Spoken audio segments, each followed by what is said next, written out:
ये वीरान खंडहर डालमिया नगर है जो कभी जमशेदपुर जैसी हनक रखता था। केमिकल, एस्बेस्टस, सीमेंट निर्माण से गुलजार रहता था। आज भी लोग उस दौर को याद कर गर्व और गम दोनों से भर उठते हैं। सभी लोग जीवन सरकारी नौकरी में हम लोग को लगा, लेकिन छोड़कर चले आए जितना सुविधा थी यहाँ पर। 2000 से ऊपर कंपनी की ओर से क्वार्टर अलॉटमेंट था अपने श्रमिकों के लिए, जिसमें बिजली फ्री और पानी 24 घंटा दिया जाता था।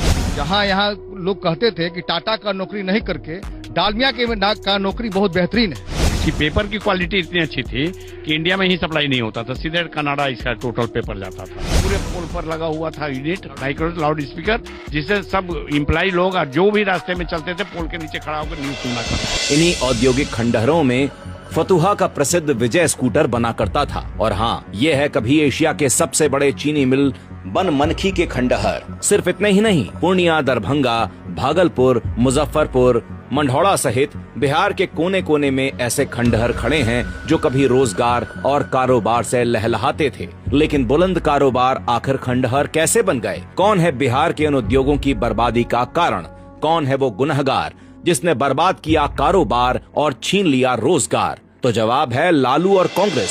सबसे पहले नेहरू की माल भाड़ा नीति, जिसके अनुसार भारत में कहीं भी कारखाना हो, खनिजों के परिवहन को सब्सिडी दी जाएगी, लेकिन बने हुए माल पर यह लागू नहीं होगी। नतीजा, बिहार के खनिजों से दूसरे राज्य तो फले फूले, लेकिन बिहार के उद्योग बने हुए माल पर कम मुनाफा के कारण बिहार छोड़ने लगे।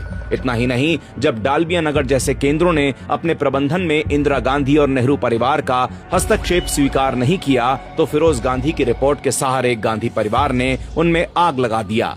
बिल्कुल आज के हिंडनबर्ग रिपोर्ट की तरह। फिर आया लालू का गुंडा राज, जिसने बचे उद्योगों, मिलों और छोटे बड़े कारखानों का काम तमाम किया। अपहरण, फिरौती, हर दिन प्रबंधन में हस्तक्षेप और रंगदारी की मार से बिहार के रोजगार के केंद्रों ने दम तोड़ दिया।